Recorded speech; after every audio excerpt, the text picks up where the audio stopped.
This is our first event of 2021 and our third or fourth virtual event. Normally we would be welcoming you to our campus in South Jersey, but not right now. And but this series has been going on for some say a decade, some say 40 years. There's a bit of disagreement, but that doesn't really matter. What matters most to us is that Camden has been welcoming living authors to its campus for a very long time indeed, and we're really proud of that fact. Tonight's series is sponsored in part by a generous grant from the National Endowment for the Arts, without whose support we really couldn't do any of this. And we are most delighted to have Anna Deeny Morales here for our annual event where we try to celebrate the art of literary translation. So I will briefly introduce Anna. For Anna Deeny Morales, translation isn't just an opportunity to broaden the audience of a poet to speakers of another language. It's an opportunity for performance. Translating and preparing to read a poem aloud, she draws on her background as a classically trained pianist, marking up the text as she would a score with dynamic and tempo markings. Such a guide also serves as a reminder of the choices she's made as a translator, the way she has honored an author's habits and hallmarks. Of translating the Chilean poet Raul Zurita, she writes that in deciding to include Zurita's frequent but seemingly unnecessary use of the word that in English, she honors his tendency toward linguistic inefficiency, quote unquote, worth preserving, she writes, because language isn't intended to be efficient. Our emotions and contradictions, she writes, our banal capacity for cruelty or extraordinary impulse to love are in no way efficient. These considerations are just one entry in the three-dimensional architectural approach Deeny Morales has to translating a text, and among the characteristics that make her a powerful critic as well as translator. Anna Deeny Morales is a National Endowment for the Arts Fellow for her translation of Tala by Nobel laureate Gabriela Mistral. Her translations of Raul Zurita's poetry include Sky Below, selected works, of which she's also the editor, Dreams for Kurosawa, and Purgatory. She has been published her translations of Alejandra Pizarnik's Diana's Tree in 2020 and Mercedes Roffe's Floating Lanterns in 2015. Selections from Floating Lanterns have also been set to music by Teresa Wong for commissions at the New School and Long Beach Opera. Forthcoming translations include selected works by Nicanor Parra, of which she's also the editor by New Directions. Deeny Morales received her PhD from the University of California, Berkeley, and teaches in the Center for Latin American Studies at Georgetown. She sits in the board of directors of the In Series and chairs the Gabriela Mistral Youth Poetry Competition. Her book, Other Solitudes, Essays on Consciousness and Poetry, is forthcoming in 2022. So warm welcome to you, Anna. Thank you so much, Leah. What a nice introduction, a generous introduction. I really appreciate that. And thank you, Leah, for organizing this event, and to your colleagues at the Writers' House in Camden at Rutgers University. And thank you all for coming this evening, especially on such an important day. So I'm going to read three different poets tonight. Gabriela Mistral, Alejandra Pizarnik, and Raul Zurita. I'll begin with just a very brief introduction of each poet and then read from their works. In 1945, Gabriela Mistral was the first Latin American writer and the fifth woman to receive the Nobel Prize for Literature. Née Lucila Godoy Alcayaga, Mistral was born in 1889 to a poor family in the Elqui Valley of northern Chile, an isolated but breathtaking region at once bound and liberated by the sublime Andes Mountains. Mistral's father would soon abandon the family, leaving her, along with an older sister and mother, exposed to even more precarious economic circumstances. Mistral began her career in primary and secondary education in Chile, and through hundreds of essays on topics such as education, women, children, poverty, literature, culture, and politics. She became a world-renowned expert in the fields of education, human rights, literature. A Pan-Americanist who promoted regional solidarity and cooperation, she also worked for the United Nations in distinct official capacities. may have been one of the authors of the Universal Declaration of Human Rights and collaborated with the Institute for Intellectual Cooperation of the League of Nations between 1926 and 1934. I am drawn to Gabriela Mistral's radical simplicity, her coarse beauty, how she grounds her poetics in the Elqui Valley's landscape, her local landscape, despite the fact that she lived much of her life outside of Chile. I'm drawn to Mistral's anachronistic temporality, how she slows down lines through tightly wrought internal tensions, rhymes, and rhythms. For Mistral, such techniques constituted a homecoming, that is, poetry as a mother country that will always receive you. And these techniques in Tala, published in 1939, from which I'll read tonight, undergird Mistral's consistent desire to define humanity in terms of our treatment of children, a category before citizenship or nation. So I'm interested in how to sound in translation this extraordinary range of qualities that intersect with Mistral's ethical concepts. And now I'll read from Tala. I'll read first in the Spanish and then in the English. La fuga. Madre mía, en el sueño ando por paisajes cardenosos. Un monte negro que se contornea siempre para alcanzar el otro monte. Y en el que sigue estás tú vagamente. Pero siempre hay otro monte redondo que circundar para pagar el paso al monte de tu gozo y de mi gozo. Mas a trechos tú misma vas haciendo el camino de juegos y de expolios. Vamos las dos sintiéndonos, sabiéndonos, mas no podemos vernos en los ojos y no podemos trocarnos palabras. Cual la Eurídice y el Orfeo solos, las dos cumpliendo un voto o un castigo, ambas con pies y con acentos rotos. Pero a veces no vas al lado mío, te llevo en mí, en un peso angustioso y amoroso a la vez, como pobre hijo galeoto a su padre galeoto. Y hay que enhebrar los cerros repetidos sin decir el secreto doloroso, que yo te llevo hurtada a dioses crueles y que vamos a un Dios que es de nosotros. Y otras veces ni estás cerro adelante, ni vas conmigo, ni vas en mi soplo. Te has disuelto con la niebla en las montañas. Te has cedido al paisaje cardenoso. Y me das unas voces de sarcasmo desde 3 puntos y en dolor me rompo. Porque mi cuerpo es uno, el que me diste. Y tú eres un agua de 100 ojos. Y eres un paisaje de 1000 brazos, nunca más lo que son los amorosos, un pecho vivo sobre un pecho vivo, nudo de bronce ablandado en sollozo. Y nunca estamos, nunca nos quedamos como dicen que quedan los gloriosos delante de su Dios, en 2 anillos de luz o en 2 medallones absortos ensartados en un rayo de gloria o acostados en un cauce de oro. O te busco y no sabes que te busco. O vas conmigo y no te veo el rostro. O vas en mí por terrible convenio sin responderme con tu cuerpo sordo, siempre por el rosario de los cerros que cobran sangre para entregar gozo y hacen danzar en torno a cada uno hasta el momento de la sien ardiendo, del cascabel de la antigua demencia y de la trampa en el vórtice rojo. The Fugue. My mother. In the dream, I wander through these violet lands, a black mountain that turns and bends, always to reach one toward the other, you only just on the one that follows.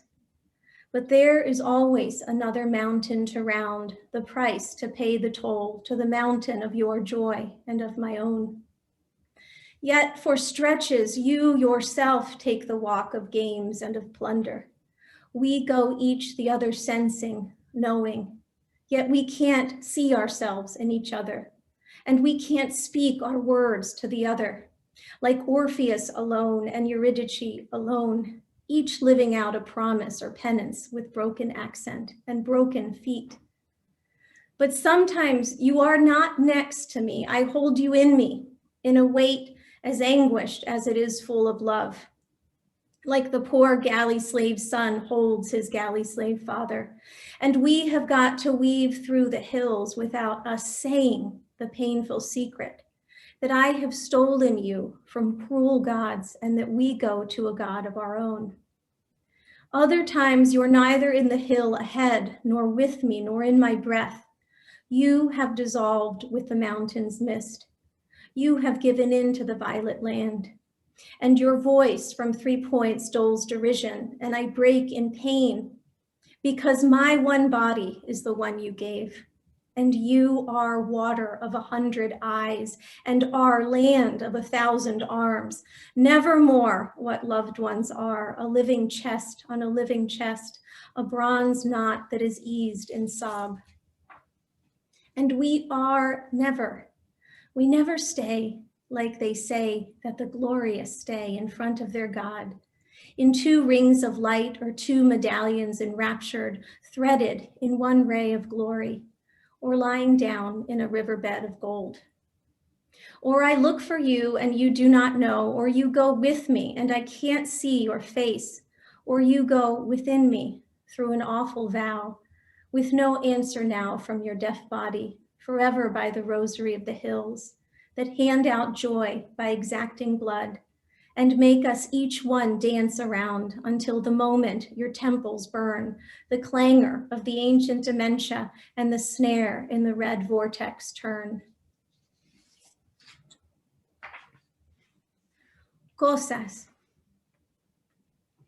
1. Amo las cosas que nunca tuve con las otras que ya no tengo.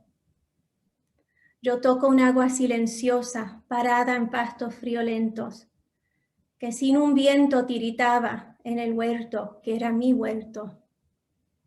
La miro como la miraba, me da un extraño pensamiento y juego lenta con esa agua, como con pez o con misterio. 2. Pienso en umbral donde dejé pasos alegres que ya no llevo. Y en el umbral veo una llaga llena de musgo y de silencio. 3. Me busco un verso que he perdido, que a los 7 años me dijeron. Fue una mujer haciendo el pan, y yo su santa boca veo. 4. Viene un aroma roto en ráfagas. Soy muy dichosa si lo siento. De tan delgada no es aroma, siendo el olor de los almendros. Me vuelve niños los sentidos. Le busco nombre y no lo acierto. Y vuelo el aire y los lugares buscando almendros que no encuentro. 5. Un río suena siempre cerca. A 40 años que lo siento. Es canturía de mi sangre o bien un ritmo que me dieron. Oh, el río Elqui de mi infancia, que me repecho y me vadeo. Nunca lo pierdo pecho a pecho, como 2 niños nos tenemos. 6. Cuando sueño la cordillera, camino por desfiladeros y voy oyéndole sin tregua un silbo casi juramento. 7. Veo al remate del Pacífico amoratado mi archipiélago y de una isla me ha quedado un olor acre de alción muerto. 8. Un dorso grave y dulce remata el sueño que yo sueño. Es al final de mi camino y me descanso cuando llego. ¿Es tronco muerto o es mi padre? El vago dorso ceniciento. Yo no pregunto, no lo turbo.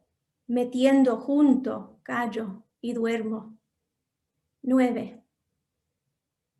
Amo una piedra de Oaxaca o Guatemala a que me acerco, roja y fija como mi cara y cuya grieta da un aliento. Al dormir me queda desnuda. No sé por qué yo la volteo y tal vez nunca la he tenido. y es mi sepulcro lo que veo. Things. 1. I love the things I never had. With others, I have no more. I touch this water with silence on my feet in fields with cold, that with no wind shivered in the orchard that was my own. I look at her as I looked then, an odd thought to me then shone, and I play so slow with that water as with fish or what's unknown. 2. I think on threshold where I left, carefree steps no longer walked, and at the threshold I see a sore filled with silence and with moss. 3. For myself I search a verse I've lost. One told to me when I was 7, she was a woman kneading bread, and I see her mouth so blessed. 4. An aroma comes undone in wafts. What delight is mine if I can sense it. So slender it's not aroma at all, but of almond trees the scent. This turns my senses into children. I search its name and can't make it out. And I smell the air and the places in search of almond trees I never found. 5. A river sounds ceaseless near. For 40 years I have felt it. It is the sing-song of my blood, or a rhythm that I was gifted. O Elky River of my childhood that I lean on and wade through, I never lose this, chest to chest, like two children we cleave to. 6. When I dream the Cordillera, I walk my way through gorges and hear them restless as I go. It is a whistling like an oath. 7. I see the Pacific wall at its end, my archipelago black and bruised. And of one island in me what's left is a sharp stench of kingfishers dead. 8. A back, sweet and solemn, concludes this dream of mine. It is at the end of my walk, and I rest when I arrive. A dead tree trunk, or my father, the back ashen and blurred. I do not question or disturb him. I lie down there, hush and slumber. 9. I love a stone that is from Oaxaca or Guatemala that I draw near, just as my face red and still, and whose cleft gives an air. As I fall to sleep, it's left unclothed. I don't know why I turn it round, and it may be I've never held it, and the sepulcher I see my own.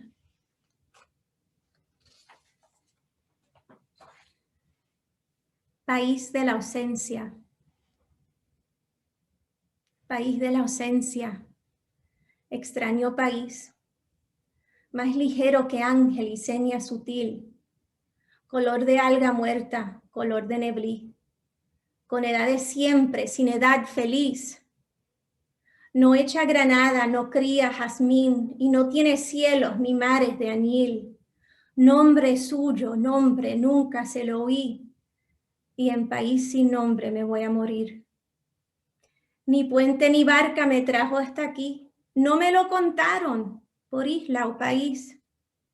Yo no lo buscaba, ni lo descubrí.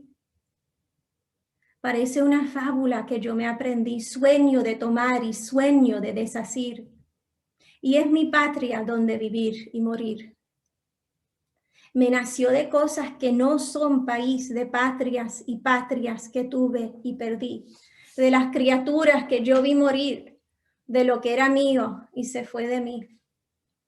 Perdí cordilleras en donde dormí, perdí huertos de oro dulces de vivir, perdí yo las islas de caña y añil, y las sombras de ellos me las vi ceñir, y juntas y amantes hacerse país, que deja así de nieblas sin dorso y cerviz, alientos dormidos me los vi seguir, y en años errantes volverse país. Y en país sin nombre me voy a morir. country of absence. Country of absence, strange country, lighter than an angel and subtle sign.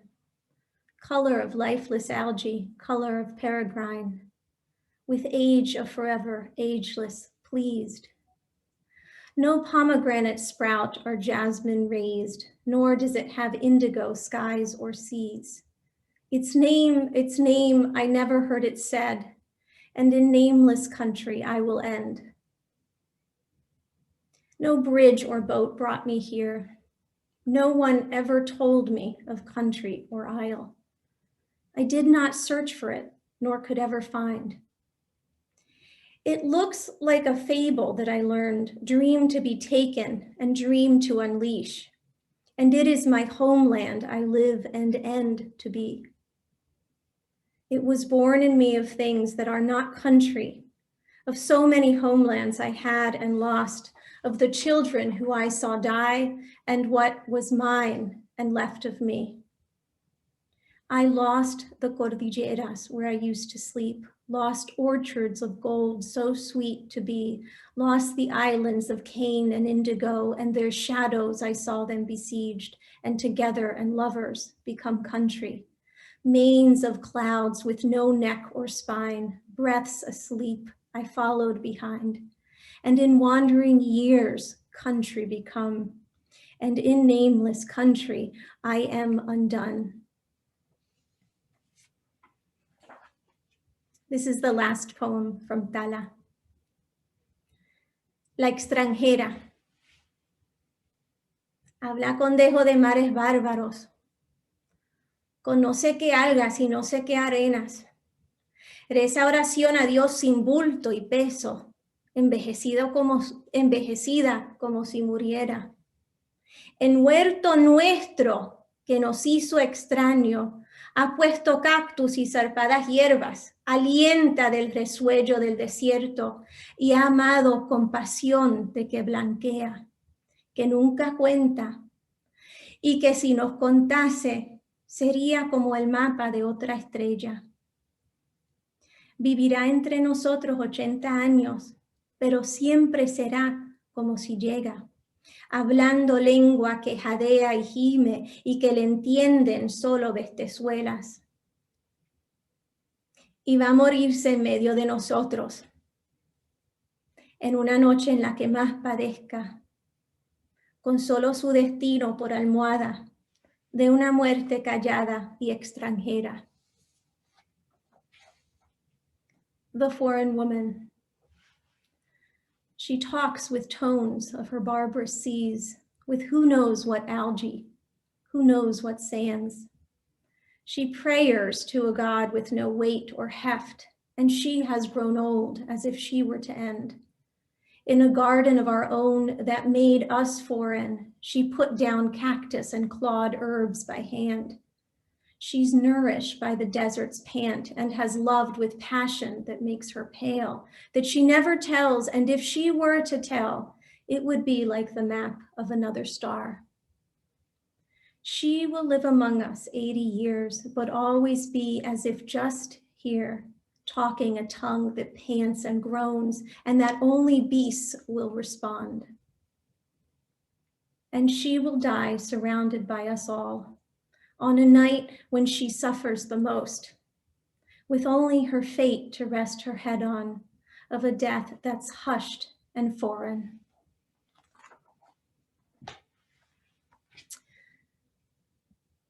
So now I'm going to read Alejandra Pizarnik from Diana's Tree.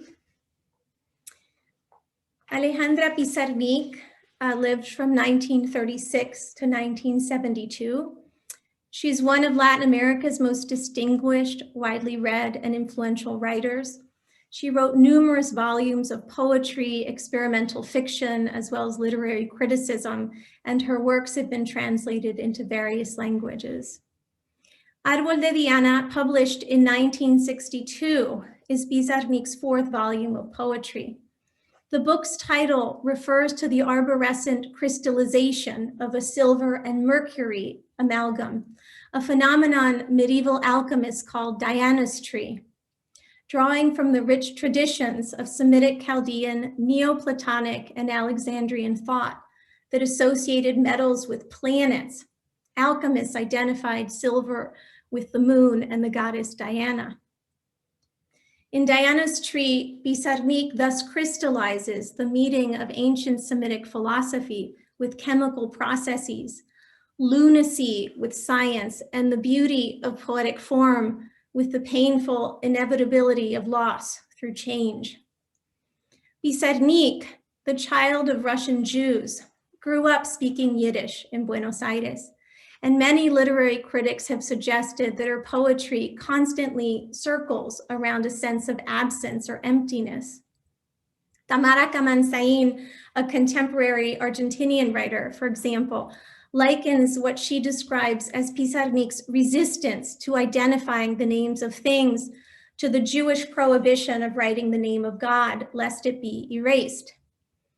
To name God, Kamen-Sain explains, is an evasion that transforms him into an anonymous supreme being. For Pizarnik, however, the presence of an absolute is tempered and, what's worse, placed in doubt by another language. To accept such a prohibition would be to name an origin, a God, an original, where Pizarnik actually finds none.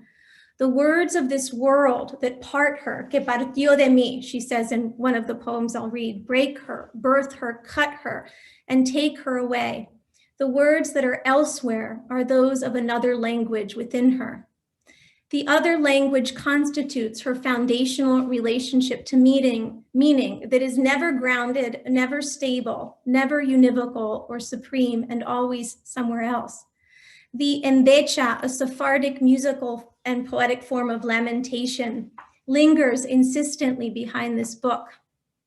Pizarnik lamented the loss of an idea of one language, one meaning, one God, the absolute coming together of name and form, the loss of Babel, of a proximity, a human unity that would never be resolved for her. And she could not help but be sacrilegious in her poetic craft of recognition despite that loss. Here are poems from Diana's tree, Árbol de Diana. 1. He dado el salto de mí al alba.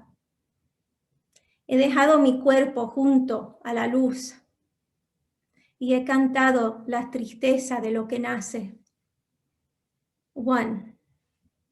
I've taken the leap from myself to dawn. I've left my body beside the light, and I've sung the sorrow of what is born. 2. Estas son las versiones que nos propone un agujero, una pared que tiembla. 2. These are the versions put forth to us, a pinhole, a wall that trembles. 3.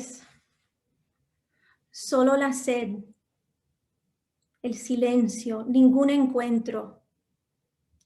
Cuídate de mí, amor mío. Cuídate de la silenciosa en el desierto, de la viajera con el vaso vacío y de la sombra de su sombra. 3. Only the thirst, the silence, no coming together. Take heed of me, my love. Take heed of the silent woman in the desert, of the traveler with the empty glass and the shadow of her shadow. 4. Ahora bien, ¿quién dejará de hundir su mano en busca del tributo para la pequeña olvidada? El frío pagará, pagará el viento, la lluvia pagará, pagará el trueno. 4. So then, who will no longer dig his hand deep in search of tribute for the forgotten girl? The cold will pay, the wind will pay, the rain will pay, also the thunder. 5. por un minuto de vida breve, única, de ojos abiertos, por un minuto de ver en el cerebro flores pequeñas danzando como palabras en la boca de un mudo. 5. For a minute of brief life, one and only of open eyes, for a minute of seeing small flowers in your brain, dancing as words do in the mouth of a mute. 6. Ella se desnuda en el paraíso de su memoria. Ella desconoce el feroz destino de sus visiones. Ella tiene miedo de no saber nombrar lo que no existe. 6. She undresses herself in the paradise of her memory. She's unaware of the brutal fate of her visions. She fears not knowing how to name what doesn't exist. 7. Salta con la camisa en llamas, de estrella a estrella, de sombra en sombra, muere de muerte lejana la que ama al viento. 7. She leaps with her shirt in flames from star to star, from shadows in shadow. She dies from far away dying, the woman who loves the wind. 8. Memoria iluminada, galería donde vaga la sombra de lo que espero. No es verdad que vendrá, no es verdad que no vendrá. 8. Illumined memory gallery where the shadow of what I await wanders. It's not true it will come. It's not true it won't come. 9. Estos huesos brillando en la noche. Estas palabras como piedras preciosas en la garganta viva de un pájaro petrificado. Este verde muy amado. Este lila caliente. Este corazón solo, misterioso.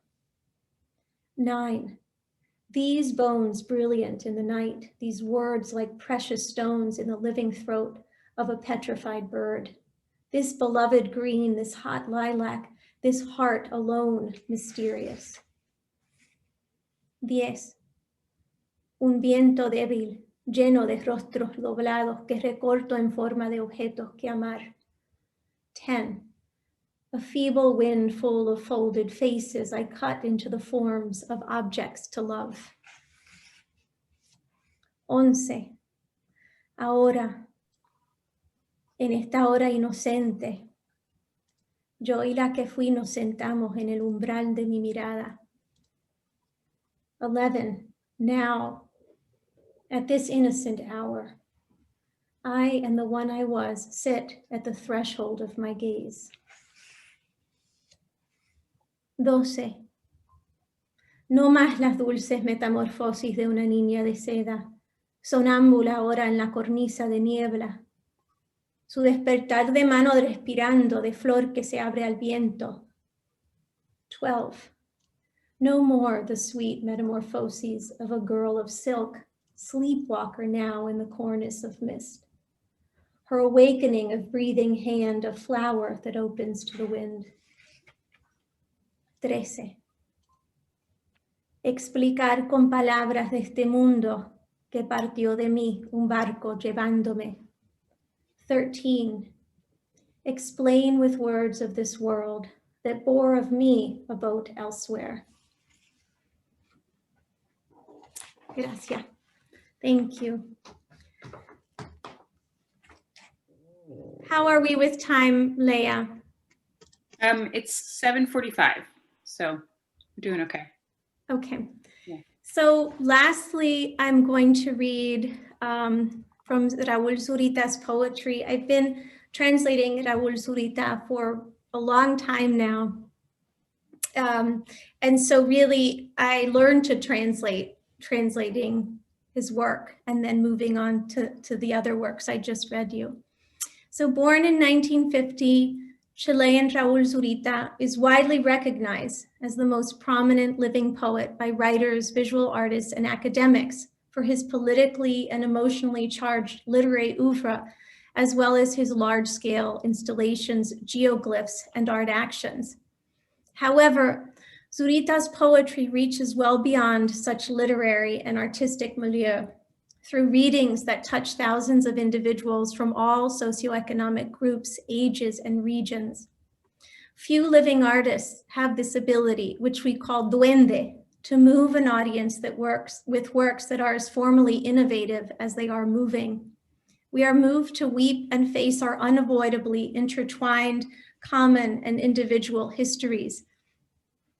In a world in which we currently experience the massive displacement of children and refugees, the reemergence of populist governments and separatism, global warming, and the rapid decline of bio as well as linguistic diversity, every letter, every mark of Zurita's prolific breadth is a call for empathy and the recognition of the suffering of others as well as our own. Every instant of his poetic gestures imagines the retrieval and embrace of our disappeared in Latin America and abroad, but also the retrieval and embrace of our own intimate losses, because each person for Zurita is a work of art, each life a masterpiece, each child an oeuvre, and each assassin worthy of love. This is the singular, powerful, and empowering, hopeful, and life-giving trajectory of Zurita's works throughout the past 57 years. In a world often bereft of hope, Zurita's poetry is full of it, even full of hope, even if this means that hope involves a certain degree of madness. So this first poem I'm going to read, Carta a los Mandantes, was originally from a 1994 manuscript that was eventually published in 2015. Carta a los Mandantes, Obertura Egmont. A los témpanos del dolor y a los presidentes, a los ríos del dolor y a los presidentes, a los mares del dolor y a los presidentes, a los que sufren, a los que lloran, a los que caen. Presidente, países, paisajes que mandan. Así fue la llegada de las nuevas, de los lagos congelados que fueron el cielo, los ríos y el mar espumeando arriba. ¿Podrían ustedes, paisas, presidentes, tocar juntos la obertura de los países? ¿Podrían interpretar el vuelo de los desiertos subiendo desde los arenales hasta el horizonte? El desierto de los humanos rostros cuando irrumpieron en tropel, todas las notas subieron y oyeron como la tierra nueva se ponía sobre la vieja, y los hermanos destruidos gritaron pidiendo una nueva vida. Ese fue el final primero. Después, cuando desde la tierra vieron el cielo ponerse, las constelaciones que dibujaban los búfalos y las estrellas de la noche, sonaron timbaleando las lenguas, hombres y países que venían, mientras que se olvidaba abajo, paisa, el pasto indio que pisaban. Pero porque es uno solo el sueño, paisas, paisajes, llanuras que mandan y desiertos, igual subieron nadando en el infinito mar sonoro, y los grandes movimientos se abrieron arrasándolos. De sinfónica, orquesta y total se tocaron los desiertos, la movida primera, y surcaron los arenales. El océano tocó la segunda y surgieron las rompientes, pero la gran obertura, esa la planearon todos juntos, paisas, presidentes. Sí, hermanos que mandan, llanuras y montañas que mandan, aguas, lagos y ríos que mandan. Las notas abarcan los planetas que se sueñan y escuchan, la libertad que sueña y escucha. Oh sí, países, paisanos, presidentes de este mundo que ha muerto. No de la vida renacen las cosas, sino del torrente de las notas. Allí vibran desde el hondor de los arenales los países borrados. Y cuando solo de arena sea el firmamento que veamos entonces, tal vez podremos ser chango fraternos. Ahí se escuchará la filarmónica de los desiertos, la clarinada de cielo saliendo del polvo, de los viejos arenales que guardan a los borrados. Ellos vienen, paisanos, países, paisas, presidentes, como la gran Egmont, vienen sonando bajo la tierra y serán del color de sus caras las nuevas ciudades. Así brillaron en la música los países cayendo, y todo cuanto venga y viva, cuanto sueñe y hable, rostro de un destruido tendrá. Ese será el homenaje, camaradas, como Ludwig van será pariendo el estallido de los acordes sobre las nuevas estrellas que mandan, sobre las nuevas del Cusco, serranías y alturas que mandan, sobre las nuevas arenas y desiertos que gobiernan y mandan. Todos, sí, todos se largan tocando la gran Egmont de los países y el sonido es más puro, sí, paisanos, que el cholear de las lagrimosas aguas de estos ríos fraternos. Letters to those who order. Egmont Overture. For the icebergs of sorrow and for the presidents. For the rivers of sorrow and for the presidents. For the seas of sorrow and for the presidents. For those who suffer. For those who weep. For those who fall. Presidents, countries, landscapes who order. That's how it was, the arrival of the new ones, of the frozen lakes that were the sky, the rivers and the sea spuming above. Could you, paisas, presidents, play together the overture of the countries? Could you interpret the flight of those deserts rising from the sands to the horizon? The desert of faces, human, when they burst to flock, all the notes rising, and they heard how the new earth put itself on the old, and the brothers destroyed, screamed, asking for a new life. That was the first end. After, when from the earth they saw the sky set itself, the constellations that drew the buffaloes and stars of night, sounded kettle drum, banging tongues, men and countries who came, while they forgot below Paisa, the Indian pasture they tread. But because it is one alone, the dream, paisas, countries, plains who order, and deserts, all the same they rose, swimming in the infinite sonorant sea, and the great movements opened, raising them.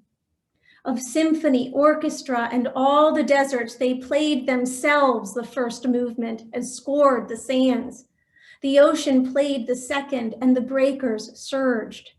But the great overture, that one they wailed together, paisas, presidents. Yes, brothers who order, plains and mountains who order, waters, lakes, and rivers who order. The notes reach over the planets that dream and listen, the liberty that dreams and listens. Oh yes, countries, countrymen, presence of this world that has died. Not of life are things born again, but of the torrent of notes. There they reverberate from the depths of those sands, the countries erased. And when it be no more than sand, the firmament that we see, then we can be chango, brotherly. There you'll hear the philharmonic of the deserts, the clarinada of sky coming forth from dust, of the old sands that guard the erased. They come, my countrymen, countries, paisas, presidents, like the great Egmont, they come sounding below earth, and they will be the color of their faces, the new cities. That is how they shone, the music of those countries falling down, and all that comes and lives, that sounds and speaks, face of the ruined it will have. That will be the homage, my comrades, like Ludwig van. It will be birthing the crash of those chords over the new stars that order, over the new of Cusco, range of mountains and heights that order, over the new sands and deserts that govern and order. All, yes, all extends themselves, playing the great Egmont of the countries. And the sound is more pure, yes, countrymen, than the hiss of the weep-filled waters of those rivers, like brothers.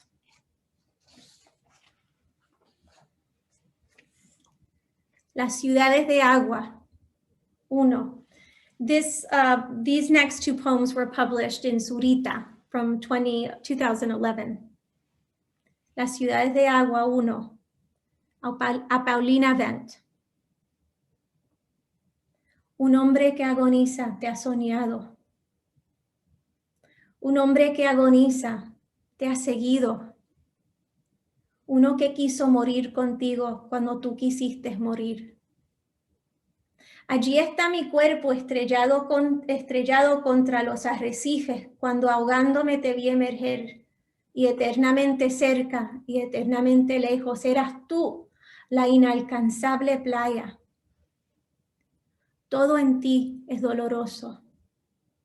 Te saludo entonces y saludo a lo eterno que vive en la derrota, a lo irremediablemente destruido, al infinito que se levanta desde los naufragios. Porque si agua fueron nuestras vidas, piedras fueron las desgracias. No soy yo, son mis patrias las que te hablan. El sonido de océano que describo, las estrellas de la recortada noche, iluminada de la noche tu cara sube cubriendo el amanecer. Abres los párpados, entre ellos millones de hombres dejan el sueño, toman sus autobuses, salen las ciudades de agua en tus ojos. The Cities of Water, 1, for Paulina Vent. A man in agony has dreamed of you. A man in agony has followed you. One that wanted to die with you when you wanted to die. My body is over there thrashed against the reefs. When drowning, I saw you emerge, and forever close and forever far, you were the unreachable shore. Everything in you is painful. Then I greet you, and I greet the eternal that lives in defeat, the irredeemably destroyed, the endless that lifts itself up from the wrecks. Because if water were our lives, stones were the misfortunes. It's not me. My homelands speak to you. The ocean sound I describe, the stars from the night cut short. Illuminance of night, your face rises, covering the dawn. You open your eyelids, among them, millions of men leave sleep behind, get on their buses and go out. The cities of water in your eyes.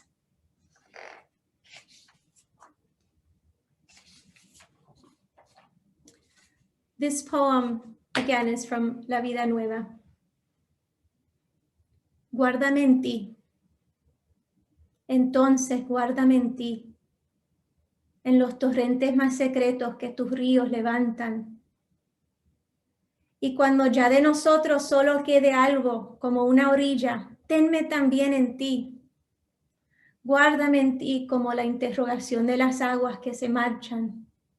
Y luego, cuando las grandes aves se derrumben y las nubes nos indiquen que se nos fue la vida entre los dedos, guárdame todavía en ti. Tenme en ti, en la brisna de aire que aún ocupe tu voz dura y remota, como los cauces glaciares en que la primavera desciende. Keep me in you. So keep me in with you, in the most secret torrents your rivers lift up. And when what is left of us is only just something like a shore, also hold me in you. Keep me in you like the questioning of waters that depart. And then, when the great birds fall down and the clouds make known to us that our lives slipped through our fingers, keep me even now in you. Hold me in you. In the thread of air, your voice still dwells hard and distant, like the glacier channels in which the spring descends. And this last poem is from Las Ciudades de Agua, the Cities of Water, published in 2007. Cielo abajo. Mañana me marcho, papá. Díselo tú a mamá. Voy a limpiarle el óxido a la bicicleta y tomaré por el viejo camino que dejó el río al secarse. No más libros, papá.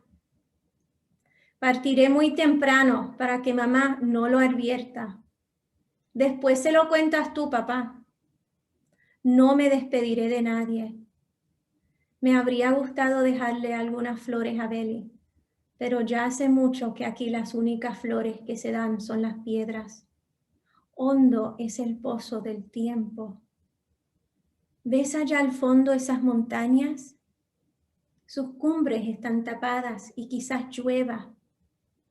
¿Te imaginas el mar cubriendo otra vez este pedrerío, papá? No me hablas, papá. Sky below. Tomorrow I go, Papa. You tell Mama. I'll scrape the rust off the bike and take that old trail the dried up river left. No more books, Papa. I'll set out early so Mama won't hear. Then you can let her know, Papa. No goodbyes. I would have liked to leave Veli some flowers, but for so long here, stones are the only flowers that grow. Time's well knows no end. You see those mountains far off? Its peaks are covered over and it might rain. Can you imagine the sea blanketing these rocks and stones again, Papa? You don't talk to me, Papa. Muchas gracias. Thank you so much, Anna. Thank you for listening. I think we have time for a few minutes of questions. If anyone has questions for Anna, you can put your questions in the chat and I will relay them. We have probably time for 5 or 7 minutes of that. I also just want to announce that if you've enjoyed this event, we have a lot more coming up at the Writers' House in our temporary virtual space. And I will drop the link to our events calendar in the chat. We have coming up a writing workshop on magical realism on February 6th, and a visit from graphic novelist Kristen Radke on February 17th coming up.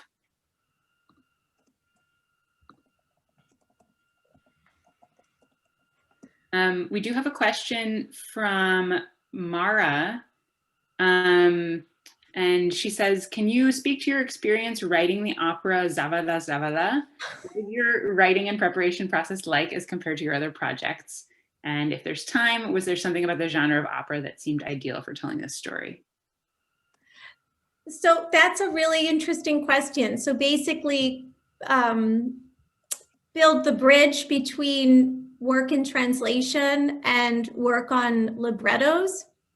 So first of all, I guess these are branches of the same tree. So I grew up speaking Spanish and English, and I was classically trained as a pianist. My mom is Puerto Rican. My dad is from the US. He's an Irish American from New Jersey. And I grew up speaking both languages, but I also grew up learning 2 musical traditions at the same time. And that was a classical musical tradition and a Caribbean musical tradition. At the same time, because I loved learning languages. So from a very young age, I especially remember wanting to learn German because that was a language that I remember in the movie Amadeus when it came out in the 80s that Mozart said, I want to write in German. I want German to be my language. And so that interested me so much. And so I took German, I took French, and then I eventually learned Italian. So those, the working in languages and my interest in music and opera were always intertwined. Translators have a tradition of working on librettos because librettos are always translated and rewritten and adapted and translated and worked on through centuries. The work on Zavala Zavala, that was a project that a composer at UNC Charlotte invited me to work on. And his name is Brian Ariola. And what he requested was a work that was one act, so a 1 hour work that was dedicated to the separation of families at the border. I had just finished adapting La Verbena de la Paloma, and that the company, the in-series that commissioned that actually asked me to place that at the border. So I just been working on the border. But what struck me most about the separation of families was that this wasn't just one of Trump's directives. I was interested by the legal processes that allowed this to happen. And so, so that text, that libretto uses basically the legal processes of the first family separation cases that happened in El Paso in 2017. And the lawyer of that case, who was Sergio Garcia. So he's my main character. Our budget was for only about 3 characters. So I had to really restrict, I had that very practical limit of how many singers I could have on the stage, how long it could be, and what the topic was. And so what most disappointed me, other than the disappearance of children, which is really a human rights violation, it's a tragedy, but it struck me that people who didn't have guns to their heads were allowing this to occur. And so I was interested in those legal processes, and that was the basis for Zavala Zavala. Did that answer your question?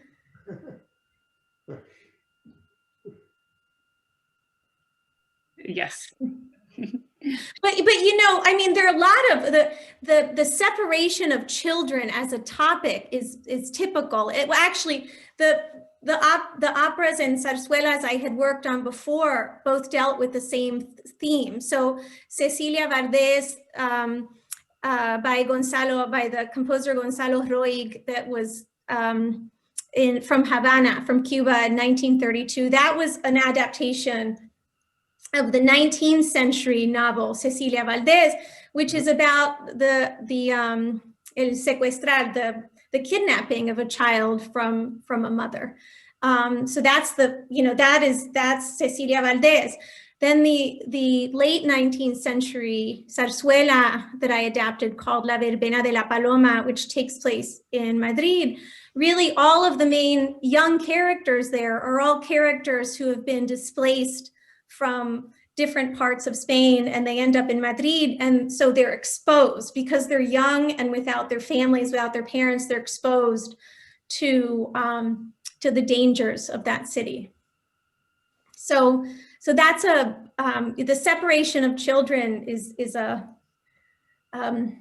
effective and cruel technique. It's treated a lot in operatic form.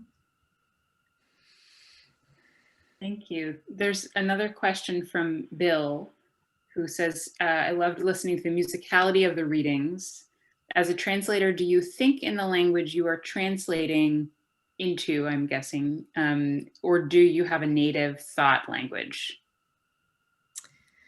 So it's funny you would ask that, because I had read one of the poems in Spanish and then I couldn't remember what language I was reading in. And then I thought, oh, I have to read the translation now. So, I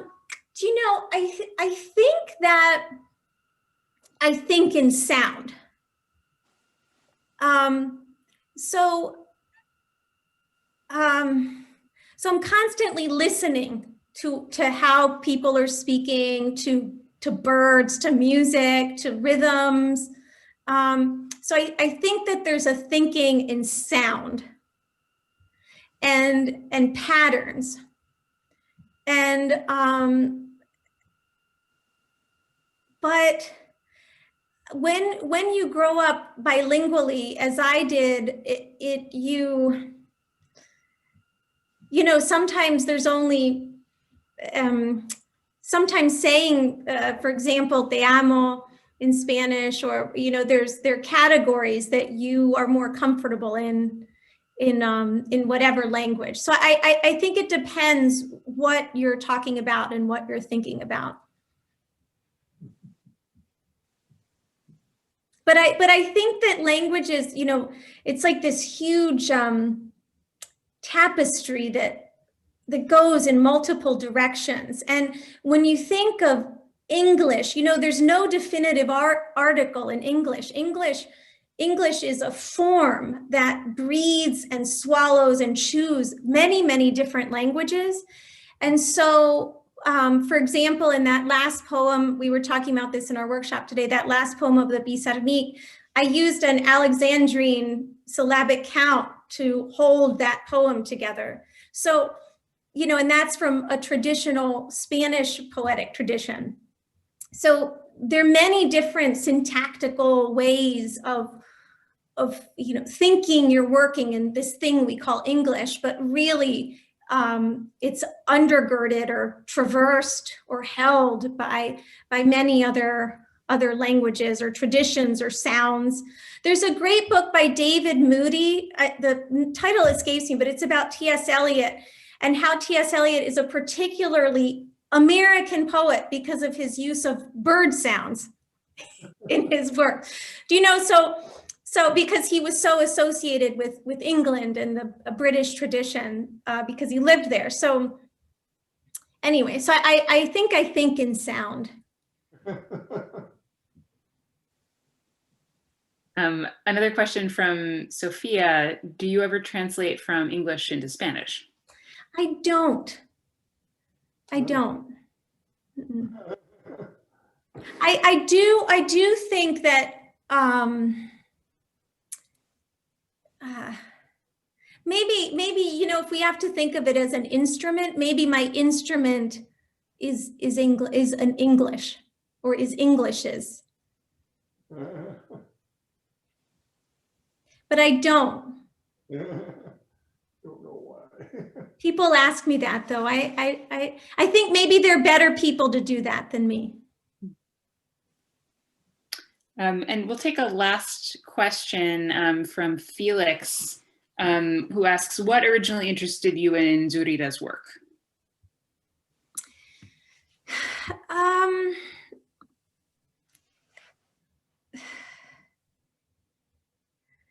Well, what continues to interest me in Zurita's work is, this is a similarity with Mistral, is this relationship between the instant of the particular against a landscape.